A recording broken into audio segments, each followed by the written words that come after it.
Hi everyone, in today's video I'll show you guys how you can view your Starbucks order history. Welcome back to our channel How To Tutorials.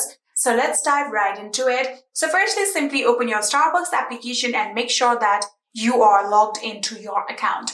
Just like this, here you can see I'm logged into my account, and from here you're going to tap on this order option that you can see right here. If you tap on this order option, here you can get the pickup and delivery option.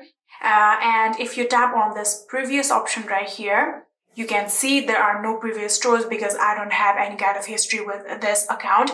If there is any kind of other history, you will get it right here. But if you simply just tap on the skip option right here and tap on yes, here you can get the menu order. So previous was the location history and this one is the order history. Here, if you tap on this previous option right here, you will get the order history right here.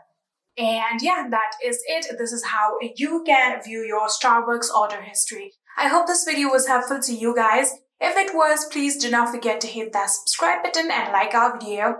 Thank you so much for watching. See you in the next.